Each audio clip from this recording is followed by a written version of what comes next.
Rising above the campus of Missouri State University, in the heart of Springfield, Missouri, stands a remarkable structure. This is more than a simple bell tower. It is actually one of the largest musical instruments in the Midwest. This instrument is the Jane A. Meyer carillon. The Jane A. Meyer carillon automatically plays the Westminster chime sequence every 15 minutes and marks the hour with a series of rings. Twice a week at noon, students and faculty are treated to a musical performance by Professor Dr. Jeremy Chessman. Always the first thing is you have to figure out what is a carillon. And I would explain it that it's a keyboard instrument. It's a musical instrument that's made up of a keyboard that's usually in a tower with bells, and the bells have to be 23 or more bells, and they have to be cup-shaped bells. A tubular bell, like a chime, is technically not a carillon. So 23 or more cup-shaped bells that are played from a mechanical keyboard is like the official definition. The Jane A. Meyer carillon houses 48 bells. The largest of these produces the deep brass note of C3 and weighs nearly 6,000 pounds. That is nearly twice the weight of the average car. The smallest bell produces the high soprano note of C7 and weighs a mere 30 pounds. Together, the 48 bells collectively weigh more than 16 tons, about the weight of 9 cars. Each bell was cast at the Royal Ijsbouts foundry in the Netherlands and inscribed with the mark of its maker and year it was cast. Playing the carillon begins with the carillonner climbing the tower to reach the keyboard cabin. This cabin is located directly below where the bells are housed and contains a mechanical keyboard known as a clavier that resembles the keyboard of a piano. Unlike a piano, each of these keys is attached to a wire that passes through the roof and into the bell space. These wires run through a system of levers and connect to a heavy bronze ball called a clapper. These clappers are the only things that move instead of the individual bells. When these clappers hit the bell, it produces the iconic carillon sound. So we play the carillon with our fist. The keys are shaped kind of like a broom handle. You can see right here. They're too far apart to play with my fingers. Although sometimes the upper ones, because they're a little bit lighter, I can play with my fingers. The lower clappers down here are about 25 or 30 pounds, so you really can't do those with your fingers. The upper ones are, you can do more with your fingers because they're just a few ounces. And so we usually make a fist to play the carillon, and then we just do it like this. So the lower half of the keyboard has pedals that we play with our feet, and there's a whole keyboard with the pedals as well. And that just allows us to play a few more. So for the really low notes, I need the weight of my whole leg behind me to play. If I play 4 notes, well, I have 2 hands and 2 feet, so that allows us to play a few more notes that way. But the harder we hit it, the louder it is, and the softer we hit it, the softer it is. So we have to have that dynamic control of the carillon.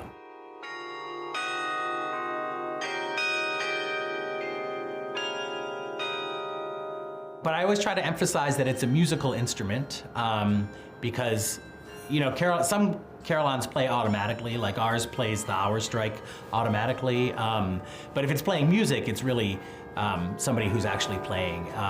And so, you know, I think it's important to make sure that we keep the focus on the fact that it's a musical instrument that brings everybody together, and it's the bells in the tower.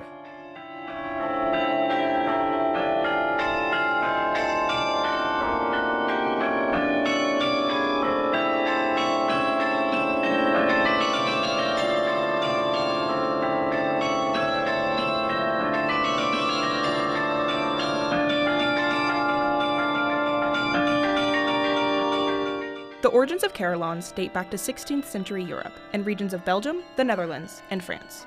These primitive carillons were used to mark the passage of time, call communities to worship, or signal important events. Over time, these bells evolved into musical instruments and symbols of status. There's an old Dutch saying that says you can tell the quality of a city or the quality of a civilization by the quality of its schools and the quality of its bells. And so if people had well-tuned bells, then you knew not only did they have artisans who could make those things, but they also had the technical and the scientific ability to tune them and the cultural development to have some sort of musical life. Today, carillons serve as cultural landmarks and sources of music in cities and towns around the world. From the iconic bells of Notre Dame Cathedral in Paris, France, to the Grand Carillon of the Riverside Church in New York City, there are now more than 180 carillons in North America. Students of Missouri State University have the rare opportunity to learn how to play the carillon themselves. Alongside classes on music theory and form, Dr. Chessman offers a class on carillon performance. So there's very few degree programs available in carillon in the world, and especially in the US. And so I think it's important, if you want something to be respected, you have to have official training, because every time you play, you're public relations for the carillon.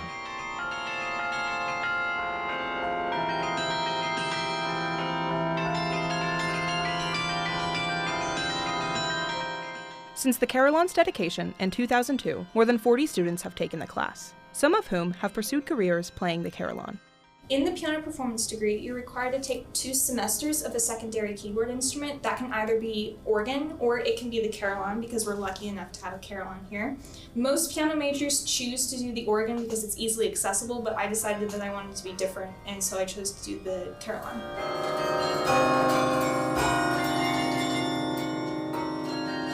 You would think would be very similar to piano because it's a keyboard instrument, and definitely being a pianist has been very easy to pick up on the carillon and to learn the instrument, but there's definitely been some unique challenges. Like, first of all, when you play the piano, you just use your hands. With the carillon, you have to use literally all of the appendages that are available to you, so both your hands and your feet. The hardest thing for me was learning how to add, in the feet, the pedals. The coordination was insane, because when you're reading carillon music, you'll have manual lines, which you use for both of your fists, and then you'll have maybe a pedal line that is operated by your foot. And if you split the carillon in half, the left side is operated by your left foot.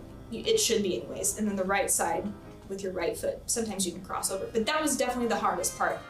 Also, voicing in general, because you're in a cabin and the bells are literally up top, and so you can't really hear the product that you're producing in its true form. Only the people outside on the ground can hear that. Sometimes during lessons, Dr. Chessman will literally stay on the ground and listen to me outside, so we can get a true indicator of, oh, the dynamics here, maybe you need to be a little louder, and I can't hear that because I'm in the tower and the bells are separate. So that's definitely been some unique challenges.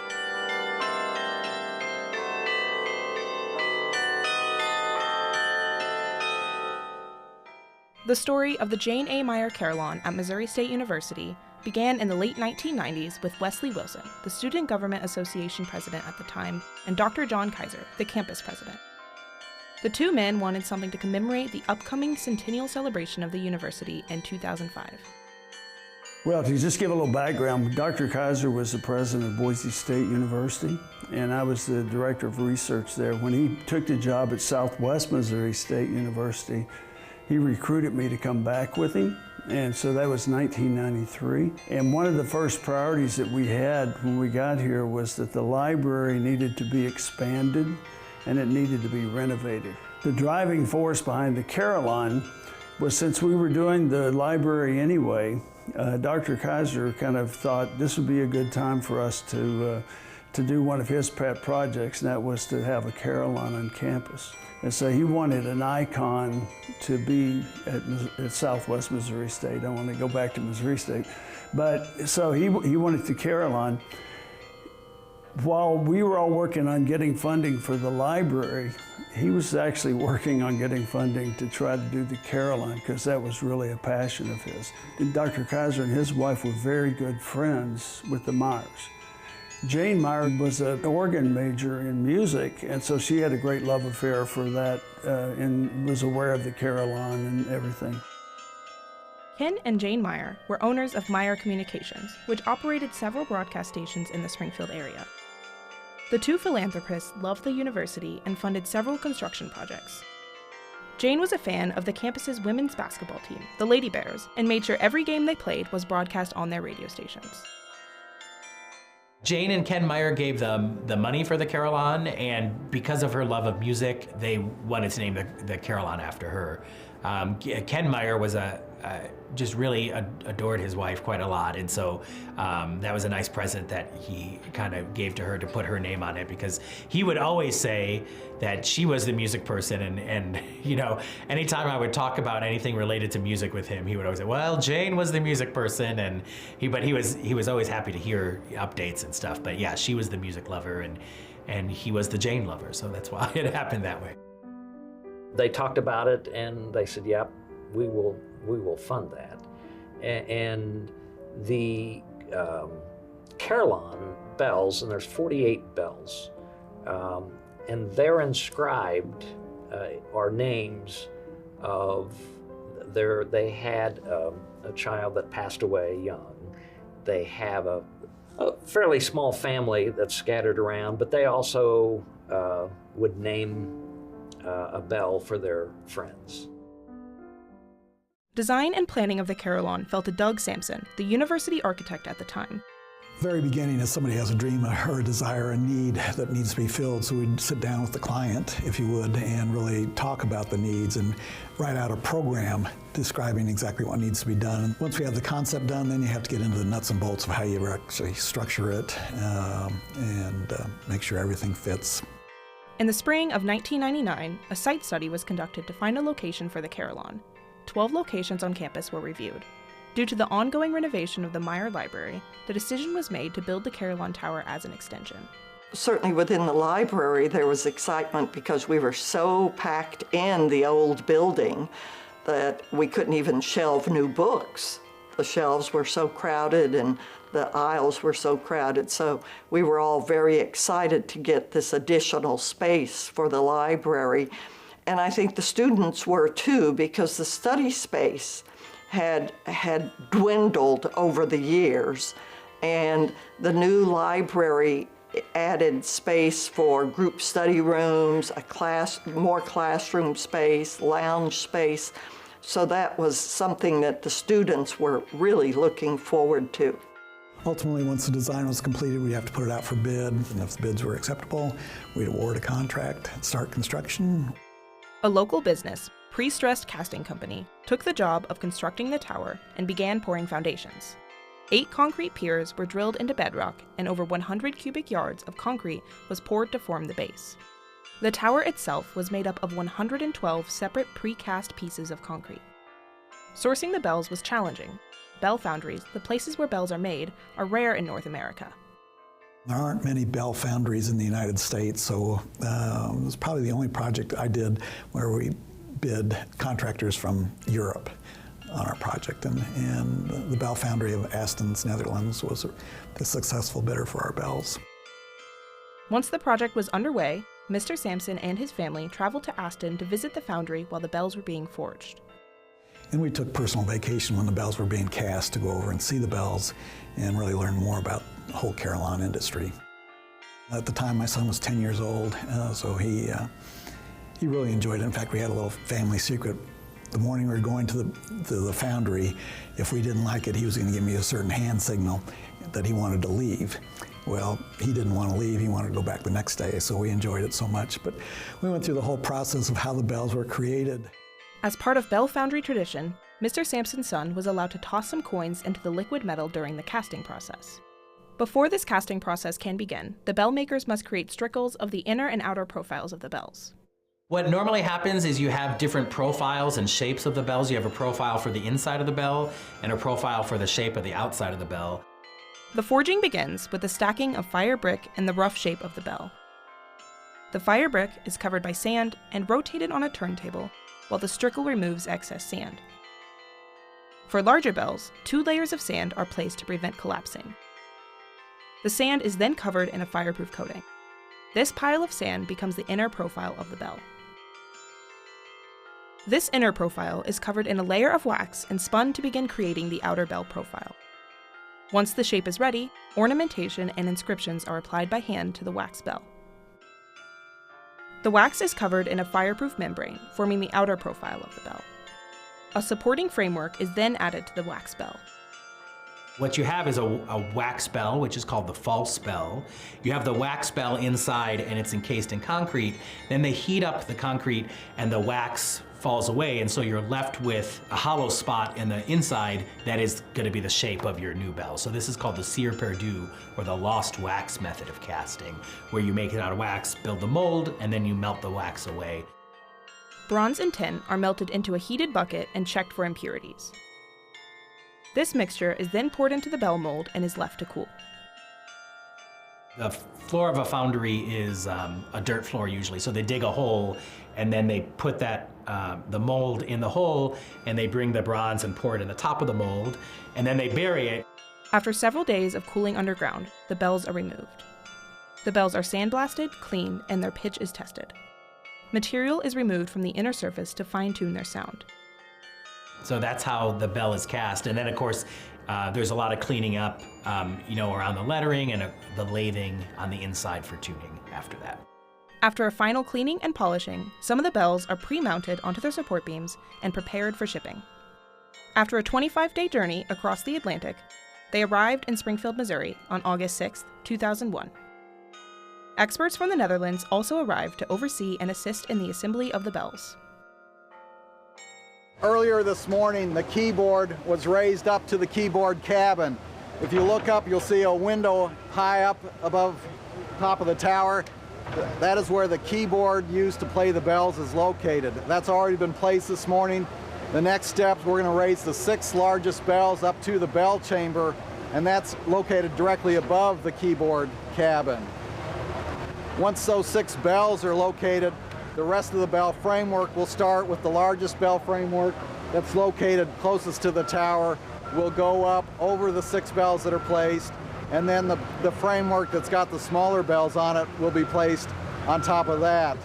Once that's in place, the contractor, the Royal Ice Bouts, the bell foundry, will start connecting the bells to the keyboard. It was interesting to watch them when they first brought the bells in and started assembling everything. It was fascinating because some of those bells are huge. And I don't think we quite realized to begin with how many bells and how large they'd be. During the construction, then Dean of Library Services Karen Horney and then Associate of Library Services Neosha Mackey were lifted by crane up to the tower, where they watched the construction and the massive bells up close. The crane lifted us up the whole way, and we got to look into the tower and see the bells hanging there, which was pretty exciting. After many years of planning and building, the Carillon Bell Tower was completed. The 2.5 million pound, 140-foot tall structure became the tallest carillon in the Midwest, and one of few in North America as a whole. The carillon was dedicated on April 13, 2002. Jane A. Meyer passed away on February 1, 2002, just 2 months before the dedication ceremony. When Dr. Chessman arrived at Missouri State University in 2002, he didn't get the chance to meet Jane Meyer. However, he did get the opportunity to meet then-President Dr. John Kaiser. So I met him when I first got here, and he was interested in the carillon and wanted to know kind of about what we were doing. And he did come to some of the first carillon concert events. We had a big dedication in April of 2002, and that was a big university hullabaloo. And then our first summer series then. And he was very supportive all the time of giving money for the summer series concerts and some of our early recital series and our early student support. So if it hadn't been from him, we wouldn't have the carillon here, I know. Yeah, and it wouldn't be as successful a program as it is. In the 20 years since the tower's construction, it has been host to many events. So in September of my first year would have been the 1-year anniversary of September 11th. So I did play a memorial concert for that year, and they had a candlelight vigil outside by the carillon, so a lot of people came.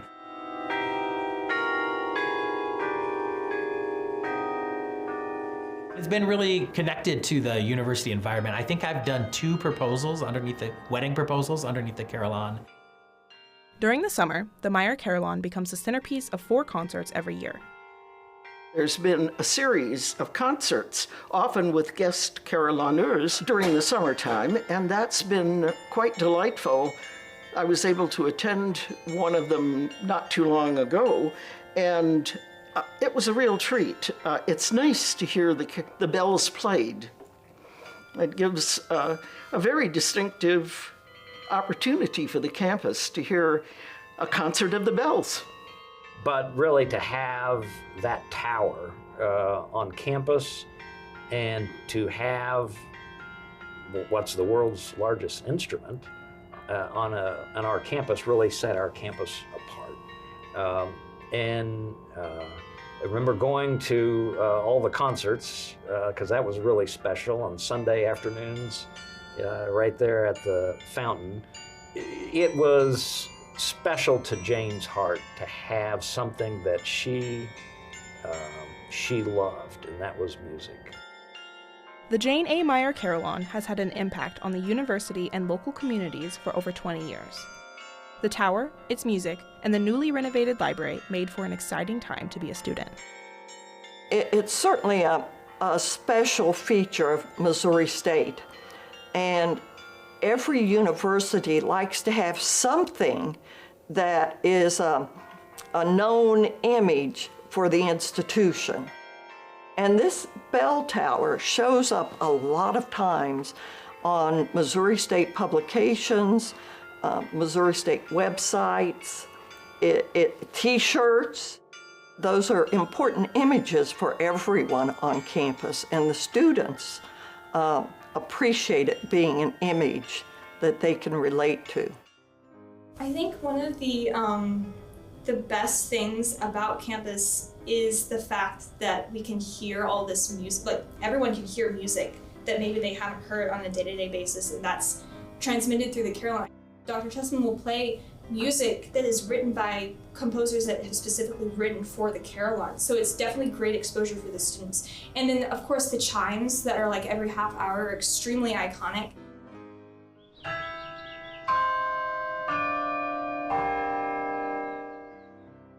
The bells, they just have such a sonorous, like bright tone. It's hard to walk through campus and not just feel uplifted, like when you're hearing carillon music. That's how it makes me feel whenever I hear Dr. Chessman playing or I'm playing. It's extremely uplifting, and I think that it really uplifts and brightens overall the campus mood.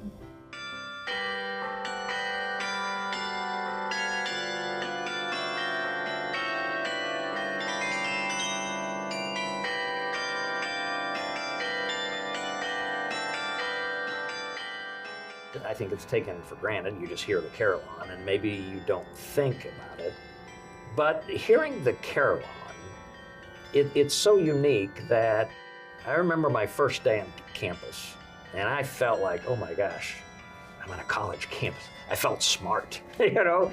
And the carillon is just part of that atmosphere. The carillon was really a source of pride.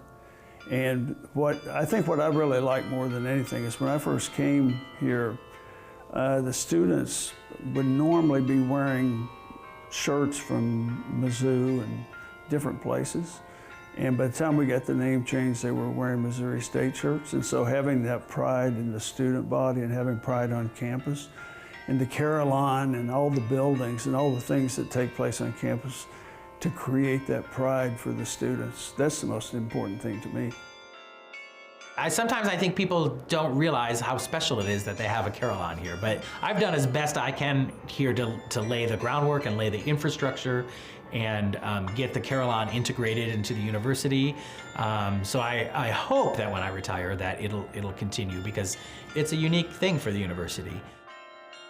And that's sort of what you want to do with your life after you die. You still want to make an impact, and you can.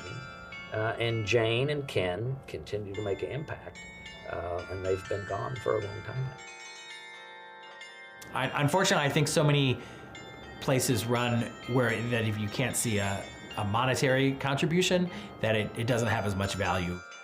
Things are tenuous in the arts all the time, and you really have to fight to keep them around. For me, the biggest thing is the impact that I leave on my students, and so my students are doing good things with the carillon in the world, and just good thing as humans, which is also an important thing. And you know, the only legacy that any of us could leave is that we made the world a little bit more beautiful while we were here. And so I think about all the music that I played and really try to have some sort of human connection. You know, I think we call the humanities, but we don't think about that's the thing that makes us human and not computers. And that's something that's really important to me. And so the only thing we have is what we have right now. And so I try to make that, and every time I'm up here, an important experience. The Carolinas really stood the test of time, and it is an icon for Missouri State University, and I think it will be for a long time to come, and so we're very proud of it. It's a lasting legacy for Dr. Kaiser and his vision of how to get Missouri State University to be more well-known and accepted by the students.